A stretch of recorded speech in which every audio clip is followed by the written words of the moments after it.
What is going on, guys? Chip here. Welcome back to another Pokemon TCG video, where today I'm joined by a very special guest coming off of his top 8 finish this past weekend in the Charlotte, North Carolina Regionals. We have Kyle Lesniewicz. I hope I'm saying that correctly. You got it? Yep, nailed it. Nailed it. Great. Who is going to be talking about his Gardevoir Sylveon deck. Not the Gardevoir Sylveon you might think it would be. Just straight up Disruption Sylveon GX, taking it all the way to top 8 this past weekend. Congratulations, first off, on your finish, man. I know it must feel great. Thank you. Congratulations on your top 32. Yeah, thank you so much. Yeah, definitely. That felt good as well. But nothing compared to a top 8 and a super unique deck. We've seen this deck pop up, throughout the year. Here and there, but I think this is the first top 8 that this deck has gotten, so congratulations on breaking through with that. I know you've been playing it a lot throughout the season. You made it popular initially in the expanded format at Fort Wayne Regionals, which was pretty cool, and now top 8ing in Charlotte. So I'm going to give you a chance real fast. If you want to introduce yourself to people who may not know who you are, let us know where you're from and a little bit of your background in the Pokemon trading card game. All right. As I said, I'm Kyle. I'm from the Midwest. I play mostly in Indiana. I haven't been playing as competitively the last few years. I started playing in 2008. I played really intense right when Legends Awakened came out. I was one of those pre-releases. Was my first event, and I got really serious really fast. And I played vigorously for about 4 years, and then I dropped off a little bit, and I lost interest as soon as they printed Mewtwo EX. And I didn't come back for a while, but I've had some more enjoyment since they've started printing GXs. So I made my first Worlds invite 2 years ago, and I didn't play quite as much the following year, but now I'm trying a little bit more harder this year. Nice. And what are you at CP-wise after this top 8 finish? I had 220 points, I believe, but I've only played 6 Premier events. Oh, wow. Nice. So pretty good ratio there of premier events to championship points. And I got a feeling you can get there, man. So we are looking at the the Sylveon list that you used this weekend. And before we get into the tournament and what the tournament looked like for you, I want to just go over your list, and before that, even just talk about the deck in general and what led you to play this Disruption deck. So, we see these decks pop up from time to time in different forms. We see like mill decks. This is like more of an aggressive mill deck in Disruption. So what led to you just wanting to play like this type of Disruption deck? I moved away from it for Collinsville. I wouldn't call it a testing group, but I'm in a discussion group about Sylveon as an archetype. And all of the other members of that group thought it was a good play for Collinsville, but I usually am the skeptical one who reins everyone back. As you might have heard me talk about after Fort Wayne, I didn't think it would be as competitive after it came onto the scene. I thought with the introduction of Ultra Prism, the metal decks, and the additions of Cynthia and the Cyrus Prism Star would make Greninja better, and I didn't want to hit any of those. I think those are near auto losses in Greninja's case, and definitely auto losses in Magnezone's case. So I didn't think it was a good play for that event, even though it didn't do well. I don't think a Magnezone top cut there. Yeah, none made day 2, but it was the second most played deck at the event. So yeah, just the fact that it was so played, I didn't want to hit potentially one, probably one, potentially 2 of those. So I played Glycopod at that event and didn't do as well because I didn't play test the mirror, and that didn't go well for me. But after that, coming out of that event, I thought the meta would be so centralized that I wasn't planning on going to Charlotte, but I was really confident that I could make day 2 with Sylveon at this event because it's really undeniably strong against Zoroark variants. And I think it has a pretty even matchup against Buzzwole variants. So I thought I would hit a lot of really positive matchups day 1. Sure. And I'm assuming you did, and we'll get into that once we talk about what your day 1 of the tournament looked like. But before we hop into the to the tournament report, I want to ask you a couple of questions about your list. Obviously, this deck can play lots of one-of and more techie cards because of the ability to search anything out with that Magical Ribbon attack, but I want to ask you about the inclusion of the 101 Gardevoir line. I think most Sylveon lists have been playing this for the past couple of months. Do you want to just talk about maybe the reasoning behind why Gardevoir GX is in this deck and what it's needed for? It is needed to turn Gardevoir from an auto loss to a winnable matchup. Some would say that it's favorable even at that point. I would say it's about 50-50 personally. But it makes it one of your auto losses into a competitive match. And then I think it also turns Volcanion or fire variants like Ho-Oh from grindy matches that you can still win to an auto win almost. Once you can get Gardevoir in play. And then I think its GX attack in general has much more utility than Pleat GX does. If you can get it off and during a turn where your opponent doesn't attack you, then I think the game's pretty short up at that point. Sure. Yeah, it definitely makes sense. Did you find yourself using Plea or Twilight more throughout the weekend? Fun fact, I did not use a GX attack throughout the tournament. Interesting. Okay, that's actually really surprising. I guess never found any... Both attacks are just so strong, you feel like you would use them at some point, but... All right, just well... Ribbon and Fairy Wind, and I used Gardevoir's attack one time. Okay. Interesting. So did you find yourself setting up Gardevoir a lot or just like not even worrying about it most of the time? I only got into play twice. And attacked with it one of those times? Attacked it with one of those times, yeah. Interesting. Okay. Still wouldn't cut it, though. Yes, it still feel like it's needed in the deck. Okay, makes sense. And I also want to ask you about the one Hoopa from Shining Legends with the Scoundrel Guard ability, letting it not be damaged by Pokemon EX and Pokemon GX. What was the thought process behind this guy? This was not my idea. I was talking with Xander Bennett a lot about the deck, and I felt like the Buzzwole matchup would be... it wasn't going as well as I had hoped, and so I wanted some way to buy turns. Sure. So we consulted some other people who've been playing it in other parts of the country, and they recommended Hoopa, and I was really nervous about starting with Hoopa because you can't play aggressively at that point. You're playing passively and hoping that eventually you'll get it to Ribbon, but it turned out to be a pretty good play on the weekend, so I was glad to put it in. Yeah. I'll ask you before we talk more about the list. I know historically throughout, lists that have, throughout Sylveon lists, people have been very hesitant to play any basic Pokemon that wasn't Eevee, just for the chance that you start it, and then that automatically means, I'm going to have a really hard time getting my strategy off. Did you find yourself starting the Hoopa or starting the Ralts that often throughout the tournament? I did not start Hoopa one time. I started Ralts 6 times, and I lost 4 of those games. Oh, wow. So definitely really not good when you do get those started, but...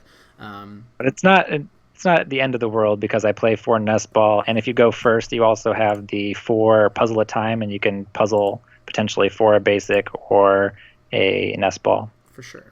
Okay. Yeah, definitely. And also Gladian. Gladian can be an out to a basic. Oh, yeah, that's a good point as well. So just running down the list through some more of these one-of cards. We've got 11 Fairy Energies and then the 1 Professor's Letter. Did you ever, kind of just wish that was the 12th energy, or is there specific times where it is nice to be able to... with no Skyla in the list, it's not necessarily something you can search out of the deck. So what was the thought process behind the Professor's Letter? Oh, I can search it out. I have Magical Ribbon. Oh, that's correct, yeah. But I think it's an excellent addition to the deck. When I played it at Fort Wayne, I had 12 basic Fairy. I didn't play Letter at that time because Trevenant was still a thing. Mm-hmm. And not Cyrus. What's the supporter card? Getsis. Getsis, yep. But after watching other people play in Standard for a while, I noticed they had gone down to 11, or maybe they started at 11. I'm not sure if they knew my energy count, but I played it at ARG, so I said I only played those 6 premier events, but I also played it at an unofficial Pokemon tournament. And in 2 of those games, I did not hit an energy in my opening hand, and that was really scary, so I decided I wanted to go back to 12. And Letter is better than playing the 12th energy, not only because you can use it mid-game to thin your deck, but it also is a way to prepare to attack with Gardevoir quicker, because you can grab multiple energy to use with Secret Spring. And it is, most importantly, like grabbing 4 cards with your magical ribbon, because it's like getting not only the fairy for this turn, but getting the fairy for the following turn, which frees up one of your slots for magical ribbon. That makes sense for sure. And I guess it's also good to start with it because if you let her for 2 fairies, get 1 to use your energy evolution, then you don't have to ribbon for another fairy energy and the max potion to like heal off the damage because you already have the other fairy energy. So that does make sense. And then the last one I really want to ask you about is the bodybuilding dumbbells, making Sylveon a beefy 240 HP, really hard for anything to take down. Why did dumbbells make its way into the list? Dumbbells isn't relevant in every matchup. I used to play 2 and I've gone down to 1, but that 1 is still very relevant, especially for Gardevoir, to make them attach those extra energy cards. And I think most importantly, Tapu Bulu, I think that really helps in that matchup. Between that and Parallel City, you have multiple ways to prevent them from knocking you out, even if they have the choice band. And then if you combine it with Parallel City at midpoints against Zoroark, then they're not even two-shotting you anymore with Ritus Beating. Sure. Okay. Well, great. Well, moving on from here, I want to talk about the tournament, run down what the day looked like for you, day 1 with your rounds, what decks you played against. But right before that, I know you said you flew into this regionals, first time you've flown to a regionals, and you said it was because you were so confident in this deck, you thought it would do really well. You basically felt like you could get yourself into day 2. Was there any sort of last-second hesitations, last-second thoughts of, I need to change to some other deck, or were you just basically set on this from the very time you got on the plane? I was set on it from the time I left Collinsville. To be honest with you. There was 2 card choices I was debating during that time frame, but I made some changes to the list that I would have played at Collinsville, but I was never going to waver from Sylveon at that point. All right, man. So run us through what day 1 of the tournament looked like for you. Round 1, I played Gardevoir, so I was happy I had Gardevoir. Sure. And my opponent was a first-year master. He didn't age up, but he was just his first year playing. Okay. And he didn't KO my Ralts, and I baited him into attaching the necessary energy to attack instead of discarding them.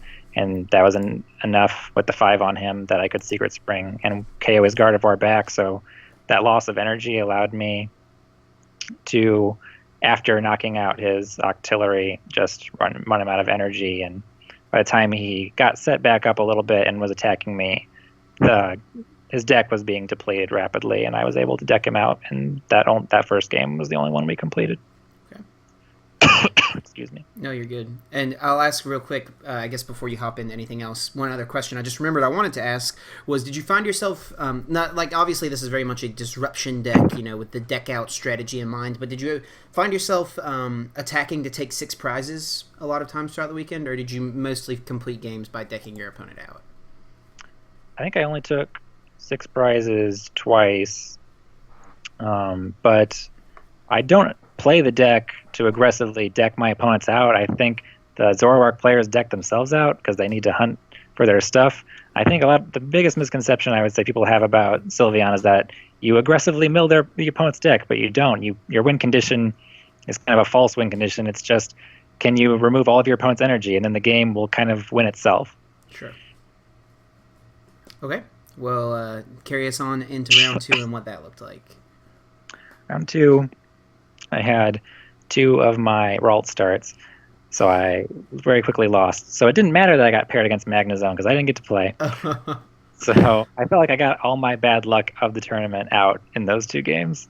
Yeah, that's really unfortunate that in a best-of-3 series you start Ralts twice. Albeit against Magnezone, so... Yeah, gotta be in that matchup. It's going to be anytime. Sure. So that put me at 1-1. So I was a little discouraged that I hit that early, but I still felt optimistic because just based on the odds of what I could hit. But then I hit Bulu this 3rd round, and that was a little sketchy because now I've hit 1 auto loss and 2 hard matchups. Winnable, but hard. I went really aggressive with my turn 1 Magical Ribbon and grabbed Guzma and Palpad, and I kept after doing that again and DCE, and so I just started Guzmaing their Grubbins. They got 2 in play with a Bulu with their Bridget, and knocked the first one out, just hoping they didn't have the candy, and they played a Shuffle Supporter and didn't find it. Excuse me. And then on the next turn, I was able to KO the other Grubbin, so then they didn't have any on the board. Then they got 2 more out a couple turns later, and I KO'd a third one, but then they rare candied the other one. So now I had a 3-prize advantage. I ended up knocking out a Coco again, so I wasn't using Magical Ribbon for quite a few turns. But by the end of the game, I just set up a position where I had dumbbells and Acerolas, and between cycling those and being prevented from being one-shot, I was able to knock out a Bulu for my last 2 prizes. Nice. Yeah, I think on paper, a lot of people seem like that matchup can be scary. Like you said yourself, it was a little bit of a sketchy matchup, but obviously pulling away with that Perilous City and dumbbells, showing their worth. Mm-hmm. Round 4, I played Zoropod, which I was really happy to play until he bridgeted for Oranguru, the resource management Oranguru. Yep. Has been seeing a lot of hype. And he started off going for that instead of really attacking at all. He just kind of was playing really passively, which was alarming, but still in my control because I can knock it out. And usually in this kind of matchup, I just take all my prize cards because they shuffle things in. I knock out the Oranguru. If they go back into attack mode, then their deck gets dangerously thin because they have to keep searching for energy, and then they go back to Oranguru, and I go back to taking prizes. So it's a trade that I can actually win. Mm-hmm. But he made a mistake in benching up, and on a turn that I KO'd the Oranguru for a second time, he wasn't able to bench it back down immediately because I had paralleled him down to 3. And so I KO'd it, and then the next turn, he wasn't able to get it, so then I paralleled him, and then he was stuck, so I wasn't going to KO anything at that point. I decked him out in a long game and won that matchup. So now I've hit 2 hard matchups, 1 auto loss and 1 Oranguru, so I felt good that I was 3-1 at that point. Yeah.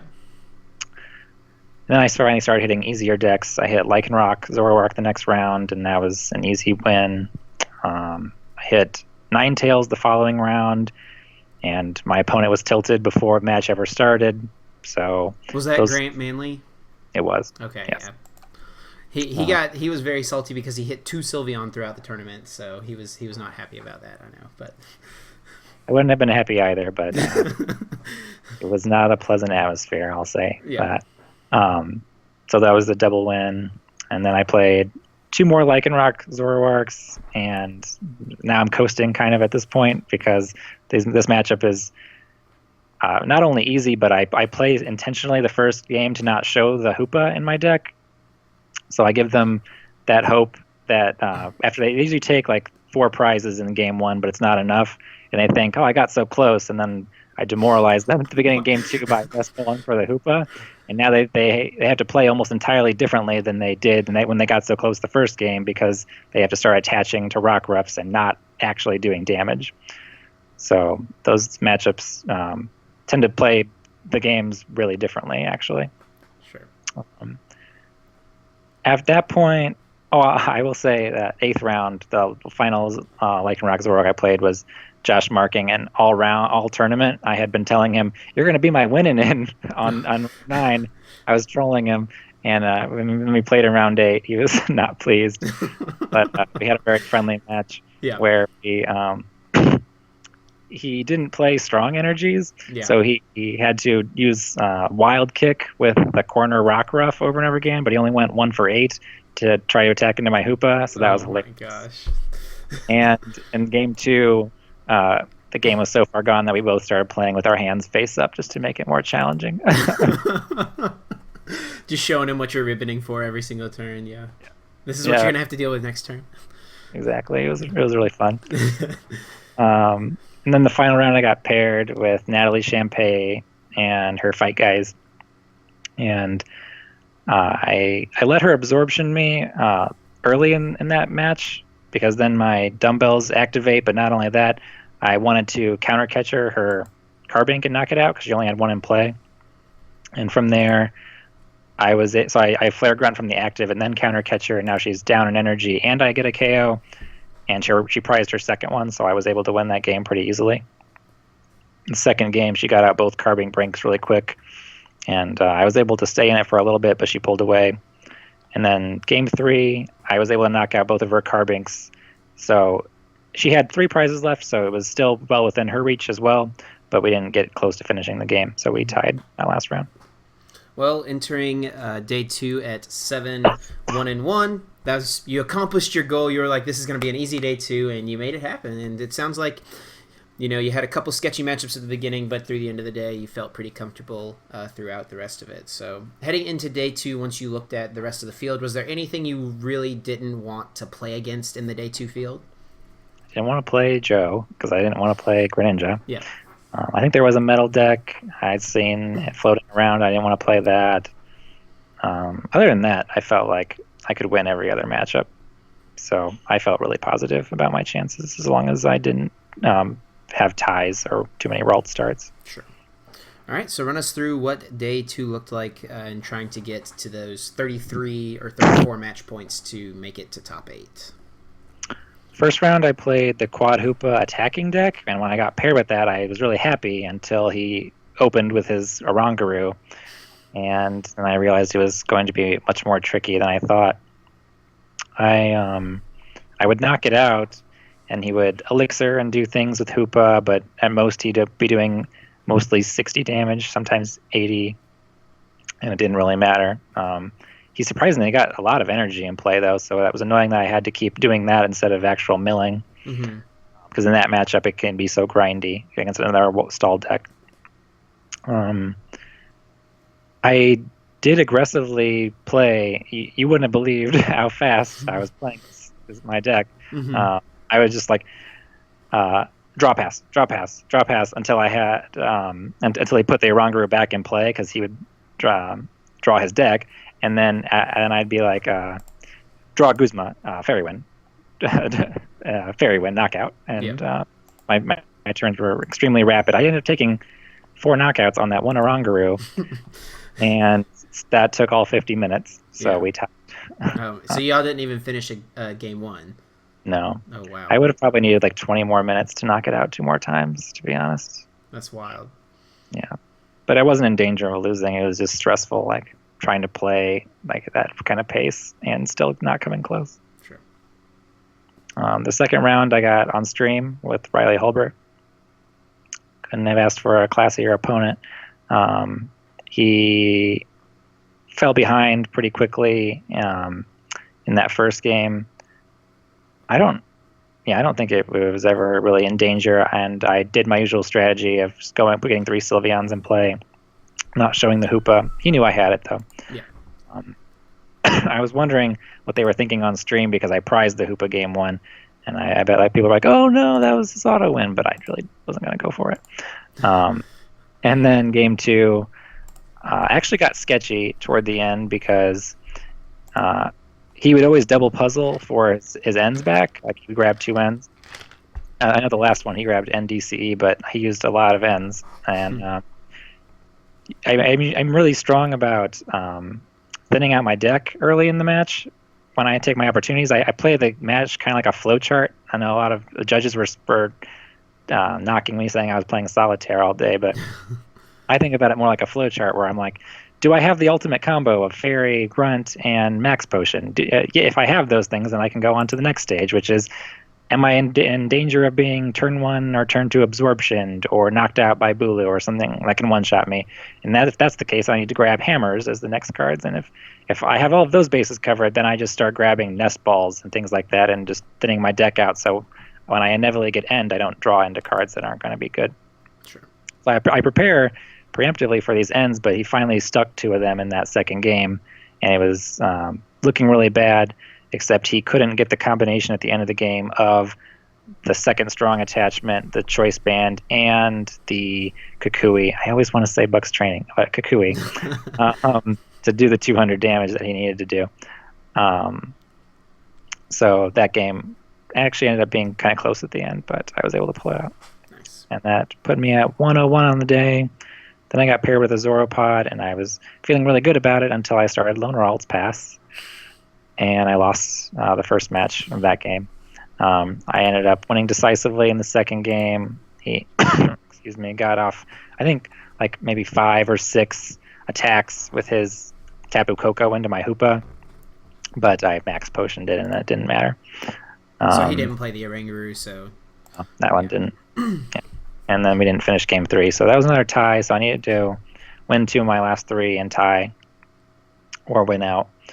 And I played 2 Buzzwole Lycanrocs, and neither one of them got off the early absorption on either first or second turn. I was able to hit the Crushing Hammer usually in one of those first 2 turns, and you only need to really hit one.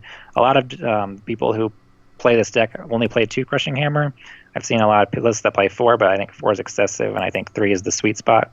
Sure. So I hit that one usually to prevent them from getting me early on in the match, and then I think in both those penultimate and the round before that, I was able to delinquent their hand to 0, and the game got out of hand by that point. So those were double wins, both in time, against Brian Allred and Edwin Lopez, who made top 8. Yep. And my final round, I got paired with Joe Rudiger, who really seriously contemplated grinching me and pulling out, but he conceded in the end. Nice. Or not conceded, but I took the ID. Yeah, Joe would not take the ID with me in day 1, unfortunately, and had to take the win where he could. But makes a little more sense whenever he's already guaranteed top 8. But well, cool, man. So you finish up. You're guaranteed to make top 8, and when you see the standings go up, you see what you're playing against. What was going through your mind at that point? I wasn't thinking so much about the deck as I was playing Ryan Sablehouse for the 3rd consecutive regional. He's kind of had my number, so sure. I was on edge a little bit, but it was Buzzwole, so there's high variance in that matchup, which is why I think it's about 50-50. How many elixirs are they going to hit? How many Crushing Hammers am I going to hit? And am I going to be able to get a second basic in play before they get off the absorption? Sure. So let us know how those games went against Ryan. I Ralts passed for the first game. Yeah, it was really inopportune times when it did happen. But his second game was equally bad.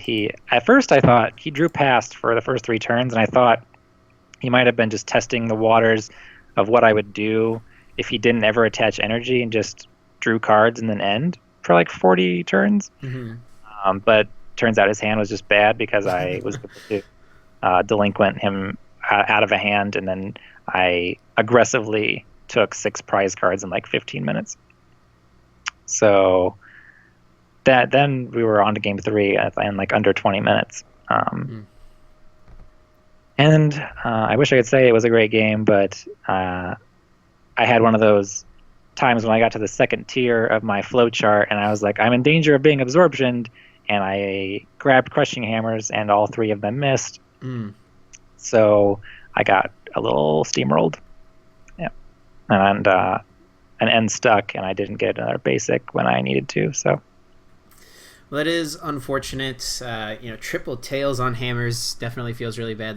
I'm sure you know the percentage, but that's definitely a pretty low percentage that all 3 would flip tails. But, nonetheless, congratulations making top 8. This is a deck I think a lot of people think these like mill decks don't do well in top cut of tournaments, but I think this deck is built a lot differently than most traditional mill decks. Like you said, it's not like necessarily aggressive mill. It's just kind of messing with your opponent's energy and making them mill themselves out. So congratulations for sure, man.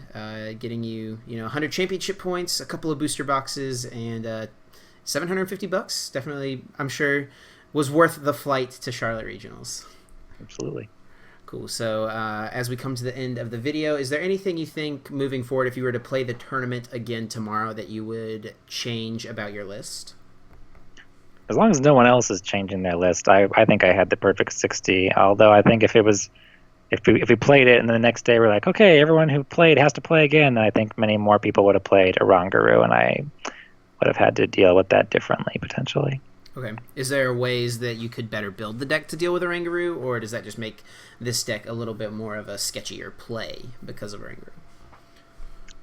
Like I said, I don't think it swings the pendulum from an auto win to an auto loss. Sure. I think it just means you meet in the middle. Okay. But I'm not really sure there is a surefire answer. I've considered playing Kukui in the deck myself, so I can one-shot it instead of two-shotting it with Sylveon, and I can already one-shot it with Gardevoir, and that's usually the primary route you go, although I didn't in my games in this tournament. It was just more convenient to attack with Fairy Wind, but I would not be surprised if Sylveon started playing Kukui. Sure. Well, congratulations once again, Kyle. I'm going to give you a second here at the end of the video. If you want to do any shout-outs, any social media plugs, anything like that, man, the floor is yours. All right. You can find me on Twitter at Renfield89. Shout out to my boys on Team Sugarbush who are non-existent, but they still are my cheerleaders at tournaments.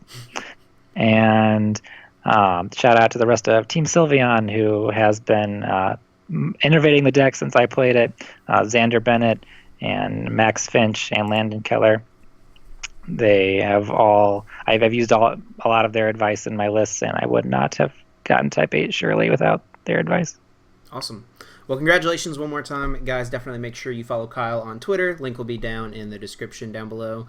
And yeah, I'm a little upset that Kyle did so well with this deck because now I'm probably going to have to play against it at like League Cups and stuff like that. So that'll be fun to deal with, but as we get the thumbs up of approval. So guys, thank you so much for watching. Be sure to leave a like down below if you enjoyed. Check Kyle out on Twitter, all that stuff. And we are going to get out of here. Thank you so much for watching, guys. And until next time, take care. Thanks, Chip.